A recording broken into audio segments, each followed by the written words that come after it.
क्या कहेंगे इस पूरे मामले को लेकर?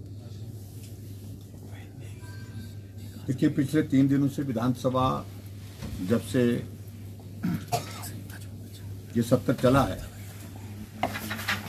हिमाचल प्रदेश में ये पहली बार हुआ कि राज्यपाल जी के अभिभाषण पर चर्चा न करके नियम 102 के अंतर्गत रेवेन्यू डेफिसिट ग्रांट जो केंद्र सरकार के बजट में जिसका प्रावधान अब की बार रोका गया है फिलहाल, उस बात पर चर्चा करने के लिए रेजोल्यूशन लाया गया और उस रेजोल्यूशन में सत्ता पक्ष और विपक्ष के दोनों तरफ से सभी सदस्य प्रमुख रूप से बोले, अधिकांश सदस्य बोले।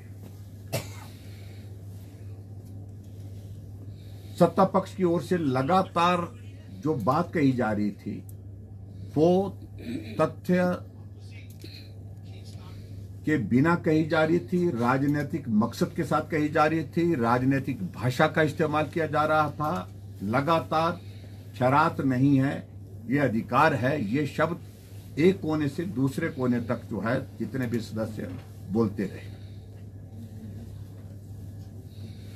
चर्चा में हमने जब भाग लिया तो उस वक्त एक बार नहीं अनेकों बार मुख्यमंत्री जी ने इंटरवीन किया, 5 बार 5 टाइम चीफ मिनिस्टर ने इंटरवीन किया, उनकी बात को सुना गया, मौका दिया गया। आज जब मुख्यमंत्री जी जवाब दे रहे थे सारी डिस्कशन का और उस डिस्कशन पर विधायकों के माध्यम से जो आंकड़े प्रस्तुत किए जाते थे वो तो अलग होते ही होते हैं, लेकिन फाइनेंस डिपार्टमेंट मुख्यमंत्री के पास है और मुख्यमंत्री फाइनेंस डिपार्टमेंट द्वारा दी गई प्रेजेंटेशन के आंकड़ों से हट करके बोल रहे थे और सिर्फ लक्ष्य सिर्फ भारतीय जनता पार्टी को कोसने का था, केंद्र की सरकार को कोसने का था और सिर्फ राजनीतिक मकसद की दृष्टि से यहां इस चर्चा को लाने के साथ कि अब ठीकरा भारतीय जनता पार्टी के ऊपर और केंद्र सरकार के ऊपर कैसे फोड़ा जाए, इसकी तैयारी थी। भारतीय जनता पार्टी की ओर से हमने बड़ा स्पष्ट किया है कि भारतीय जनता पार्टी प्रदेश हित में हर तरह से पहले भी खड़ी थी, आज भी खड़ी है और रेवेन्यू डेफिसिट ग्रांट अगर नहीं मिली है तो इसकी जिम्मेवारी, ज्यादा जिम्मेवारी प्रदेश सरकार जो कांग्रेस की है, जो सुक्खू जी के नेतृत्व में है, उनके द्वारा पुअर प्रेजेंटेशन का कारण है। प्रभावी ढंग से बातें नहीं रखी और आज मैं देख रहा था कि मुख्यमंत्री जी 15 फाइनेंस कमीशन का जो मेरा प्रेजेंटेशन था, जो मैंने फाइनेंस कमीशन के सामने रखी थी, उसका जिक्र कर रहे थे, पढ़ करके सुना रहे थे और एक एक वाक्य पढ़ते पढ़ते बोल रहे थे कि बहुत अच्छा बोला है, बहुत तर्क के साथ बात कही है, बहुत ठीक बात कही है। और उसके बाद 16th फाइनेंस कमीशन को भी जब हमने और आज भी मैं इस बात को कह रहा हूं कि आज भी हमारे पक्ष में कोई अंतर नहीं है। जो 2015 में कहा था, मतलब 15th फाइनेंस कमीशन के सामने कहा था, जो 16th फाइनेंस कमीशन के सामने कहा था, वही बात आज भी हम कह रहे हैं। स्वाभाविक रूप से हिमाचल प्रदेश के लिए केंद्र सरकार की बहुत बड़ी मदद की आवश्यकता हमेशा रहती है और केंद्र लगातार हिमाचल प्रदेश को मदद कर रहा है।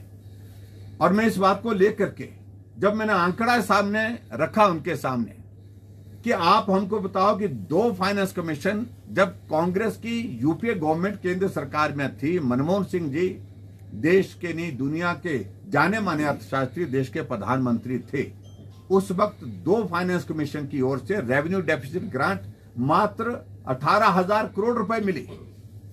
जब से मोदी देश के प्रधानमंत्री बने हैं, revenue deficit grant 2 finance commission की ओर से 14 और 15 में जो मिली वो 78,000 करोड़ रुपए मिली। 60,000 करोड़ रुपए ज्यादा मोदी जी के नेतृत्व में जब से एनडीए की सरकार बनी है हमको 14th फाइनेंस कमीशन ने दिया है। और उसके बाद सेंट्रल टैक्सेस में लगातार हमारा शेयर जो है वो लगातार इंक्रीज हुआ है।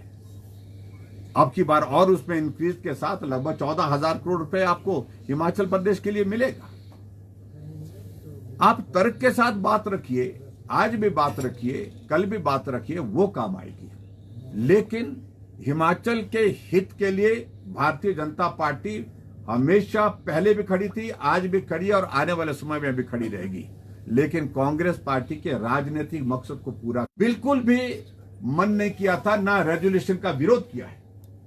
भारतीय जनता पार्टी की ओर से आज हमने जब विधानसभा के अंदर जब मुख्यमंत्री गलत आंकड़े पेश कर रहे थे, गलत आंकड़े बार बार पेश कर रहे थे दिया जाए, लेकिन जब विधानसभा अध्यक्ष को बार बार हमने निवेदन किया, आग्रह किया, हमें बोलने से रोका गया, हमें बोलने नहीं दिया और मुख्यमंत्री जी से हमने निवेदन किया आप 2 मिनट के लिए बैठ जाइए, हम अपना पक्ष रखने के लिए भी स्वतंत्र, हम भी चुने हुए प्रतिनिधि है, हमसे समर्थन तो चाह रहे हैं लेकिन हमें अपनी बात नहीं कहने दी जा रही है। ऐसी सूरत में जब स्पीकर महोदय जी से हमने बार बार निवेदन किया कि हमें ठीक तथ्य प्रदेश की जनता के सामने इस विधानसभा के माध्यम से आए, ये बहुत आवश्यक है, इसलिए हमें मौका दिया जाए, बात करने का मौका नहीं दिया गया। और ऐसी परिस्थिति में जब मौका नहीं दिया गया, हम विधानसभा के अंदर जाकर के जो है वेल ऑफ द हाउस जो है हम बैठे, और क्योंकि हमारी बात नहीं सुनी जा रही थी, हमसे सहयोग तो मांगा जा रहा है, हमसे समर्थन तो मांगा जा रहा है, लेकिन उसके बावजूद हमारी बात जब नहीं सुनी जा रही है, नहीं मानी जा रही है, तो इस बात को लेकर के हम जो है वहां पर विधानसभा के अंदर जो है अपना प्रदर्शन किए हैं। और हिमाचल हित सर्वोपरि है। भारतीय जनता पार्टी बड़ा स्पष्ट शब्दों में पहले भी कह चुकी है कि हिमाचल प्रदेश के लिए केंद्र सरकार द्वारा हमेशा जो सहयोग दिया है उसके लिए हम प्रधानमंत्री नरेंद्र मोदी जी के हृदय से आभारी हैं। बहुत सारी स्कीम्स, सेंटर स्पॉन्सर्ड स्कीम्स केंद्र की वजह से हिमाचल प्रदेश प्रगति की राह पर आगे बढ़ रहा है। और बार बार हम मुख्यमंत्री जी से इस बात को लेकर के जानना चाह रहे थे कि जो फार्मूला बार बार वो कहते हैं कि 2027 में हिमाचल आत्मनिर्भर राज्य बनेगा, वो फार्मूला क्या है, इस पर भी स्पष्टीकरण उन्होंने नहीं दिया। 2032 में हिमाचल देश का सबसे अमीर राज्य होगा, वो फार्मूला क्या है, उस पर भी उन्होंने प्रकाश नहीं डाला।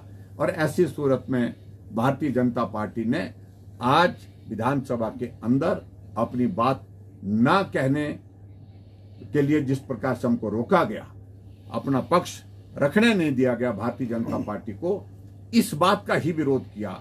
इसके अलावा हिमाचल का हित सर्वोपरि। यानी सर ये माना जाए कि भाजपा ने आरडीजी बंद होने को विरोध नहीं किया है? नहीं, क्या विरोध इससे ये तो आप क्या सरकार के साथ जिस तरह से प्रस्ताव में बात की गई है, क्या आप सरकार के साथ जाएंगे, प्रधानमंत्री से मुलाकात करेंगे? लेकिन वो एटीट्यूड पर रहता है।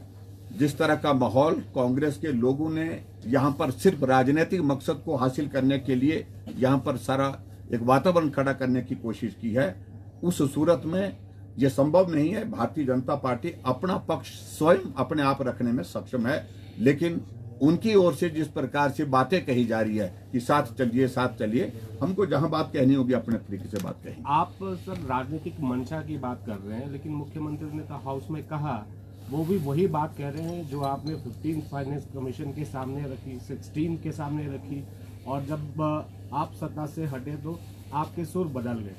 हमने बिल्कुल भी सुर नहीं बदला है। हम कह रहे हैं कि हिमाचल प्रदेश के हित की रक्षा करने के लिए हम तब भी थे, आज भी हैं।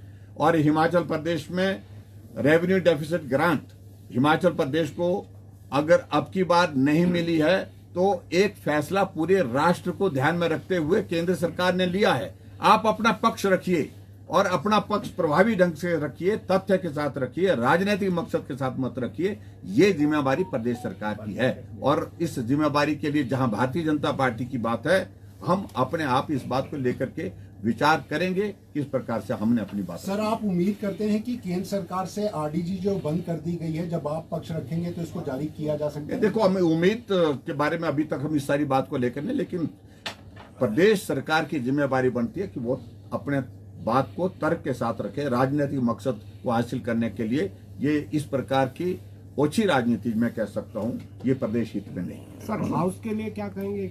लंबा ब्रेक, अब 18 मार्च को फिर से सदन लगेगा, लेकिन ये तो कुल मिलाकर के तमाशा है। बजट 70 और बजट 70 में महामहिम राज्यपाल जी का अभिभाषण 2 मिनट 7 सेकंड का, और ऐसी सूरत में उस पर चर्चा सबसे पहले होनी चाहिए थी। उस पर चर्चा अभी तक हुई नहीं।